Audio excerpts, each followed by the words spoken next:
Hey, what's up, beer tubers? I am reviewing a beer today from probably a YouTube channel you all watch, Ryan, Stumpy Joe Jr. That's kind of hard to say, man. Why'd you pick that?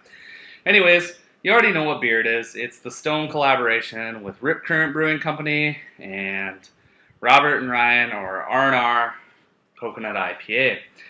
Back when Ryan was doing his homebrew Wednesdays, I thought it was a really interesting concept to brew with coconut in an IPA. I've done it in stouts, and I really like the addition of Belma hops. So, I've watched a few reviews, I've read a few reviews, and no discredit to Ryan, I hear the coconut is not popping nearly as much in this version as it is in your homebrew version, which I would love to try. So, I'm going to give this my take, and here's the pour on it. I imagine it to pour a beautiful Stone West Coast IPA.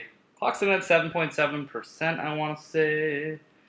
Yeah, so I've actually got to do a little bit of catching up on Ryan's life, and this beer, I watched most of the videos, but pours like you'd expected. Beautiful West Coast IPA, 3 fingers worth ahead. And I did let this one warm up a little bit because I read that the coconut does come through a little bit more when it's warmer than ice cold. So here we have it. Let's get a nose. Man, I get that classic Stone Brewing Company Ruination, Simcoe, Pine.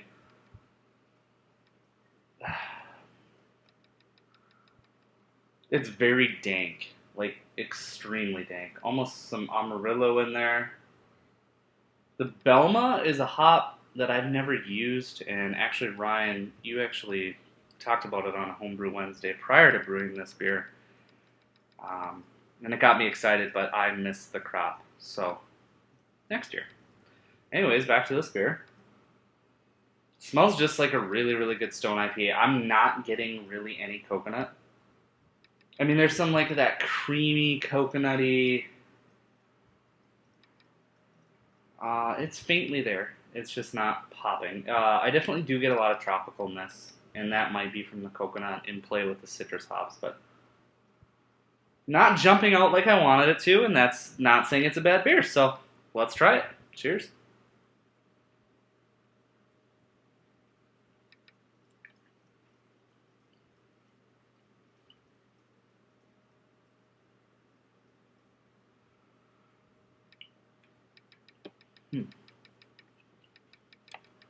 I had to give Stone a lot of credit for going with such an awesome idea. The coconut is there. It's a faint undertone. It's really covered up by a lot of bitterness, a lot of pine, a lot of dank qualities to it, some earthiness to there.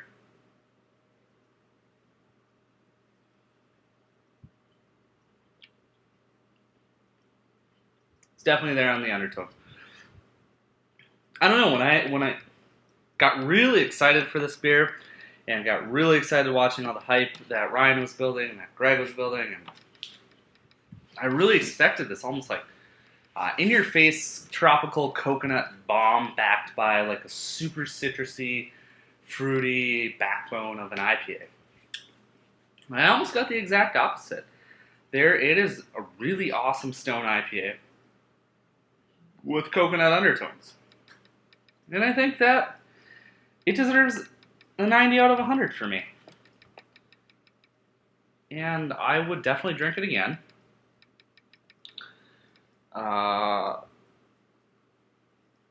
Definitely would seek it, or recommend it to other people who have not had it.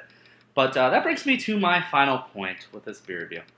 We all have these YouTube beer review channels, and I've met DJ, and I hope to meet more of you in the future, whether I'm visiting your home state or you're visiting Minnesota.